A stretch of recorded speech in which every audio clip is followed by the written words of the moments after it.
मोनसे गावारि खुंथाय बिनि सिङाव गोग्लैनाय गवालपारा जिल्ला बे गवालपारा जिल्लानिनो बेसरखना फुख्रिपारायाव साननैनि हाबाफारि लानानै सेथि बैसागु फोरबोखौ फालिनाय जादोंमोन आरो बावहाय दिनै गेवलां मेल बे साननैनि हाबाफारिनिनो दा बावहाय बर' कस्टारि मोनसे गावारि खुंथायनि जानानै नुजाफैनो मोननायाव आं इनाय गोजोननाय मोन्दों आरो रायजो राजानि जि मोनसे बाहागो लानाय खौसेयै बाहागो लानानै जाफुंसार होनाय बे मेल बेखौ नुनो मोननानै आरो आसिन गोसो गोजोननाय मोनबावदों आङो। बाथ्राया बेल' जोंहा दाबो मावनांगौआ जोंना जोबाखै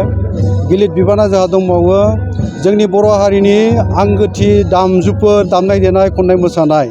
जेरैहाय खाम जथा सेरजा सिफुं आरो गंगोनानि रैसुमै रिंनाय देंखोजों जोंनि बैसागु जानायखौ गोदोनिफ्रायनो फालिबोदों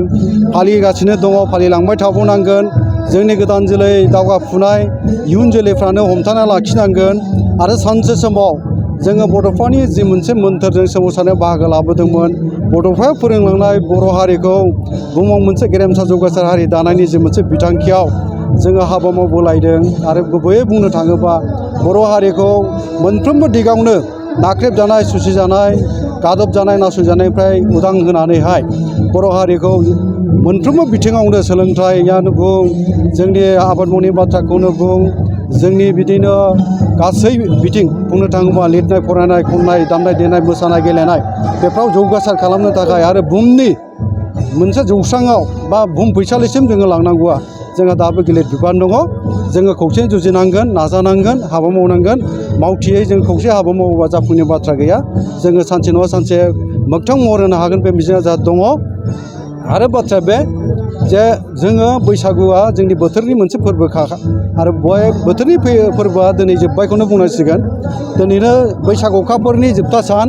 बे जोबथा सानजों गोरोबनानै हाबाफारि लानायखौ आं खोब गोरोबनाय मोन्दों गोजोननाय मोन्दों। दा बे जोबथा सान दिनैनि बे जे मोसानाय दामनाय देनाय खन्नाय मोसानाय जोबनायजों लोगोसे जोङो गाबोननिफ्रायनो आबाद फोथाराव मोजोमहैनांसिगोन मुखुब जाहैनांसिगोन गायनाय फुनाय हालेवनायजों जोङो मोजोमहैनांगोन आबाद मावनांगोन। आबादा जोंनि थांनानै थानायनिनो मोनसे राहा बर' सुबुंनि रांखान्थिनि मोनसे बियो एंगारनो हायै राहा बा जोंनि मावनो गोनां गायनाय फुनाया आबादनि फोथारखौ जों नागारनानै माब्लाबाबो बाथ्रा साननो हाया। ओंखायनो जोंनि सेंग्रा सिख्ला जाखांबोनाय दैदेनगिरिफोर बाथ्राल' बुङालासिनो सिगां आबाद फोथाराव थांनांगोन हाबा मावनानै खोन्थानांगोन जोंनि इयुन जोलैफोरखौ थुलुंगा होनाय जागोन आरो बियो जोंनि माहारि दानाय जोंनि बर' हारिखौ बड'फानि जौगासार गेरेमसा हारि दानायनि बेयो मोनसे मोगथां महर होनायाव बाहागो बा बेयो मोनसे लामा जाहैगोन होननानै आंहा फोथायनाय दङ। दा बाथ्राया बे फैगासिनो थानाय समावहाय जोङो बेखौनो मिजिंथिदों फैगौ बोसोराव आरो साबसिनै जोङो रंजाहैनो हाबावगोन। जोङो बर' कसारि मोनसे गावारि खुंथायनि जानानै मा मोनसे जोङो खाबु लालायनो हायो बा होनो हायो बेनि थाखाय जोङो बयबो सानलायगासिनो दंखायो आरो हाबा मावनो थाखाय जों सानदों। दा बाथ्राया जाहैबाय थांनाय बोसोरनै कर'ना भाइरासनि थाखाय कभिड-19नि थाखाय जोङो रंजानो बाजानो हायाखैमोन। दिनै कभिड-19आ जोबलांबाय ओंखायनो देग्लायनि बोसोरा रंजा बाजानि जि बोसोरमोन बे बोसोरखौ जोङो मोजाङैनो फालिबाय। जोङो बुंनो थाङोबा दानसे जोङो बर' कसारि मोनसे गावारि खुंथायनि सिङाव गुबुन गुबुन जिल्लायाव जों बाहागो लाबोबाय फोरमायबोबाय बाथ्राफोर बुंबोबाय खिन्थाबोबाय आरो जोंहा खोन्थानांगौ दंबावो आरो जोङो मावनांगौ खामानिया दंबावखायो। दा जोङो जुजिलांनांगोन मावथियै आखाइजों जों हाबा मावलांनांगोन आरो बाथ्राया बेनो जोंनि जोनोमानो जुजिनायनिखा जों जुजिनो होननानै जोनोम जाखादों जों जुजिलांनांगोन आरो जों जुजिनायनि गेजेरजों सानसे समाव जोंनि थांखि मिजिं सिमांखौ जों मोगथां महर होनो हागोन बे मिजिंआ जोंहा दङ। आं बयनिसिमबो नोंथांनि चेनेलनि जोहैनो आंनि गोसो गोरबोनि सिबिनाय खुलुमनाय बावहरग्रोबाय आरो आं बेखौनो फोरमायनो सानदों दिनै बैसाग दाननि जोबथा बेनि थाखायनो बयनिसिमबो आंनि गोसो गोरबोनि सिबिनाय खुलुमनाय आरो अननायखौ बावहरनानै आङो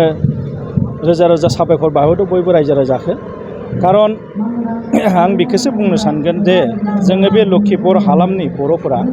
जोङो बाङायल'सो दङ। गं 24सो बर' गामि दङ आरो बे गं 24 गामिनि बर'आ जोङो आगोल समाव जों उन्दै समाव एसे नुनो मोन्दोंमोन आरो माखासे समाव जोङो जेनेबा हाबा बायदिसिना दमासि बोथोराव बैसागो बोथोराव जोङो बिदि गामि गामि रंजानायखौ जों एसे खम नुदोंमोन आरो बे दङबाबो जे फुख्रिपारा हालामथिंजा दङमोन आरो गुबुन गुबुन बर' गामियाव गैथ'वामोन आरो जाय हक जों बेखौनो सिन्था खालायनानै जे जोंनि बे लखिमपुर हालामाव बे रंजालि बैसागो फोरबोखौ जों बोरैहाय खुंनो हायो गासै जोंनि लखिमपुर हालामनि बर' रायजो राजाखौ लानानै जयैनो मोनसे फोथाराव एबा मोनसे जौसाङाव जों बोरैहाय लाबोनो हागोन जों बेखौ सिन्था खालायदोंमोन आरो बिनि आगोलबो जोंहा नैबे बारग' BLT अनसाय आफादनि दैदेननायाव थांनाय 8 बोसोरसो एसे बिथांमोना फुख्रिपारा हालामैनो गामियैनो बिथांमोना एसे खुंदोंमोन नाथाय COVID-19 थाखाय बिथांमोना बोसोरथामसो बन्द जादों दा जोंनि गासै बर' रायजो राजाया जे बैसागो बोथोरखौ ओरैबादि जोंहा फालिनाय जोङो नुबोबाय आरो आं गावबो खौसेथि बर' सुबुं आफादनि मिरु आफादनि नेहाथारि हिसाबै आङो जायगा दावबायनानै नुनो मोनबाय जिल्ला जिल्ला जोंनि बर'फोरा ओरैबादि बैसागो फोरबोखौ फालियो एबा रंजायो दा बे खोथाखौनो जोङो माखासे जोंनि बे लखिमपुर हालामनि बर' रायजो राजाखौ लानानै आरो बर' मोखां आफादफोर जेरैहाय खौसेथि बर' सुबुं आफाद बर' थुनलाइ आफाद बर' दुलाराय बर' फरायसा आफाद लुखुरु दाखारानि बर' धोरोम बाथौआरि गौथुम आरो बर'नि बे ब्रह्म गौथुम जोंनाव बाथौ आरो ब्रह्मल'सो दं बेफोरनि गासै बिबानगिरि मोखां आफादनि बिबानगिरिखौ लानानै जोङो जयै सावरायदों 12 एप्रिल नङा होमबा 12 एप्रिलाव जों सावरायदोंमोन जे जोङो लखिमपुर हालामा जों बोरै खौसेयैनो लाबोनानै मोनसे मा होनो गेलेग्रा फोथार बा मोनसे जौसाङाव जों लाबोनानै जयै रंजानो हायो जों बेखौ मिजिंथिनानै बे दिनखालिनो जोङो लखिमपुर हालामारि रंजालि बैसागो फोरबो फालिथाय आफाद बिमुं दोननानै जोङो मोनसे आलादायै आफाद दादों आरो बे आफादखौ आंनि दैदेननायाव एबा आं लखिमपुर दखरानि खौसेथि बर' सुबुं आफादनि आफादगिरि जानानै आङो नेहाथारिखौ बिथोन होनायलाय जे खौसेथि बर' सुबुं आफादनि जानानै रायजो राजाखौ खावलायनानै हांख्रायनानै जों जयै सावरायनानै बेखौ गासिबो जों थिरांथा लानानै थांखि लादों जे जोङो बे आफादखौ दानानै देग्लायनिफ्रायनो जों गिबि खेब बे फुख्रिपारा गामियावनो जोङो जिहेथु दाजेनबाय बेखायनो जोङो बे फुख्रिपारा हालामावनो बा फुख्रिपारा गामियावनो जोङो खुंजेनसै होननानै दा आंजों लोगोसेयाव दंफायो जोंनि बे लखिमपुर हालामारि खौसेथि बर' माने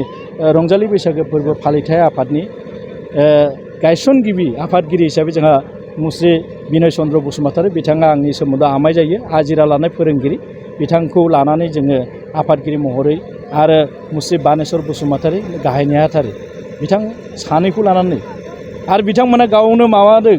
बैसोगोरा हिसाबै आजिरा लानायबाबो बिथांमोना बुंदों जों बैसो जाबाबो जों गायसनना गालांसै खारन जोंनाव एसे गिनाय फैदो जोंनि गोदान जेनेबा मुगानि दा लाइमोन सेंग्राफोरा जों बोरैहाय बेखौ खुंनो रांखावरिखौ जों बोरै माबानो हागोन बेफोरखौ सिन्था खालायनायलाय ओमफ्राय बिथांमोना होनबा जागोन दे रावबो माबाथ'वाबा बयबो मदद दंखायो बयबो सहाय सहजुगिता दंखायो गतिके जों आफादगिरि नेहाथारि हिसाबै जोङो गायसननानै गालांसै उन समाव बिनि लाखिनाय बिबाना जों गासिबो बे लखिमपुर हालामनि बर' रायजो राजानि जागोन आं बेखौसो खावलायदों जोंनि बर'नि बे बैसागो फोरबोआ खालि रंजानायल' नङा बैसागो फोरबोआ मोनसे जोङो बर'नि माबायाव बिजाबफोराव एसे मोन्दोंमोन फेंज्लायनाय फोरबो बा फेंज्लायनाय मोनसे माबाबो होननानै जों मिथिनो मोन्दों आरोखि एसे फेंज्लायनाया ओरैबादि जोंनि गेजेराव बायदिसिना नांलाय खमलाय एना एनि जायो बोसोराव जोङो बायदि खैदां खैफोदनि गेजेरजों जोङो सौसिनानै फैनांगौ बेनिखायनो जोंनि बे फेंज्लायनाय सोदोब बै बैसागो बोथोरावनो एसे जानाय लोंनायजों लोगोसेनो जों बयबो गेदेरखौ सिबिनाय खुलुमनाय आरो उन्दैखौ अननायनि गोसोजों जों बयनि गेजेराव बै गोसो गाज्रि जालाय नोंजों आंजों एसे नांलाय खमलायबाबो जों बेखौ फेंज्लायनानै लायो आरोखि दा बेखौ जोङो बर'जों फेंज्लायनाय फोरबोबो होननानै जों मोनथिनो मोनो आरो दा आं बेखौसो खावलायगोन दिनै जोबथा दिन बैसागोनि बेखायनो आं जोबोद गोसोआव गोजोननाय मोन्दों जे जोंनि बे लखिमपुर हालामाव खालि गाहाय मावफुं सोद्रोमाल' नङा BKWCनि गाहाय लेङाइ गाहाय मावफुं सोद्रोमा बिथां रमिय' नार्जारि बिथांबो फैदों आरो लोगोसे जोंहा गाम्बारु मोसाहारि सार चेयारमेन मासिगिरि बर' कसारि अनसाय गाहाय फुरथायनि बेजों लोगोसे नोंथाङा सरखारि साख्रि नागिरदोंना नोंथांनि थाखाय मोनसे गोजोनथाव खौरां नोंथांनि थाखाय दं एडुकेट पइन्ट जेराव नोंथाङा सोलोंथाइ लानायनि गेजेरजों सरखारि साख्रिनि गुबुन गुबुन रोखोमनि गोब्राब आनजादफोरखौ उथ्रिसारनो हागोन आरो गावनि आथिङाव गसंथानो हागोन। बे एडुकेयार पइन्टआव नोंथांमोना SSC, bank PO, bank clerk, bank SO, UPSC, FSC, defence, railway, state, state, insurance, AAO, ADO, एसिस्टेन्टजों लोगोसे स्टेट लेभेल जब आरो माखासे सरकारि साख्रिनि आनजादाव गोनांथि जानाय आयदाफोराव सोलोंथाइ लानो हागोन।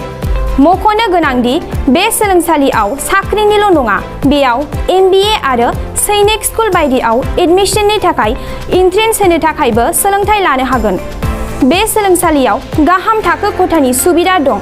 आरो सम मथे नोंथांनि सोलोंथाइखौ बे सोलोंसालियाव होनाय जागोन। बेखौबो मिथिनांगोन दि बे एडुकेयार पइन्टआव सोलोंथाइ लानानै बावैसो 2021-22 इं मायथाइनि एसएससि GDनि आनजादाव गासै 11 सा सोलोंसाफोरा उथ्रिसारनो हादों।